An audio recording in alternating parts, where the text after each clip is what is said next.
Alright, I'm going to take this baby pad here and I'm going to put the picture of this puppy on the baby pad to make it look like it is printed on the fabric with all the wrinkles and folds in it. So I have this original layer. I added a selection and a mask just so to separate the pad from the background. You can see it there. And I also created a duplicate document of the pad, and this is for the displacement map.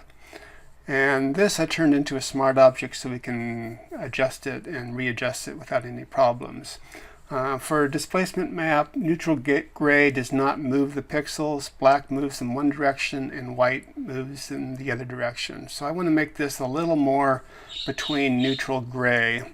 So I'm going to add a curves layer here, and I'm going to bring down the shadows and make them a little darker, give it a little more contrast and a little more highlights there so it will do the displacement a little bit better. The other thing you want to do with the displacement map is you don't want really hard edges. You want to blur this a little bit. So I'm going to go to blur, Gaussian blur, and blur at about 2 pixels. And then I'm going to save it. Alright, now I'm going to take my puppy picture and I'm going to move it over to the original layer here. It's a little big. Again, the puppy is a smart object, so I can size it and do all sorts of things with it without destroying it. So I'm just going to size it down a bit and to the size of roughly the size of the pad. And now I'm going to take this mask and I'm going to move it up to the puppy. So bring that up. And I'm going to disable that because we want the background. That was just make the selection. I'm going to remove the link on the mask so when I move the dog around it doesn't move the mask. I can position it a little better. Alright, now I'm going to do the displacement. You go to Filter, Distort, Displace, and I'm going to put 30 pixels in, 30 pixel scale to make it distort quite a bit.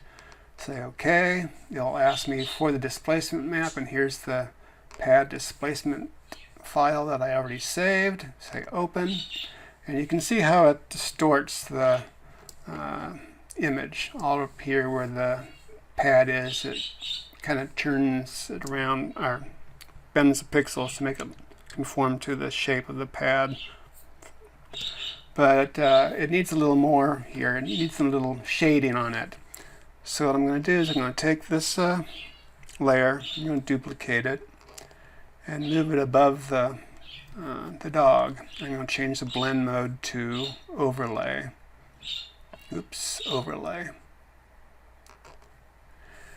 And you can see it's pretty washed out because the pad layer is pretty bright. So again, I'm going to darken it with curves. And I'm going to clip it to that layer with pressing Alt and clicking between it so it will only affect that one layer. Now I'm just going to adjust the curves just so it looks a little more realistic. Maybe bring that down a little bit so you actually get some shading in the dog rather than just distortion from the displacement map. Okay, and if the dog looks a little too vivid, you can always reduce the opacity a little bit just to make it look like maybe it's a little faded, not printed real well on the fabric. And that's about it.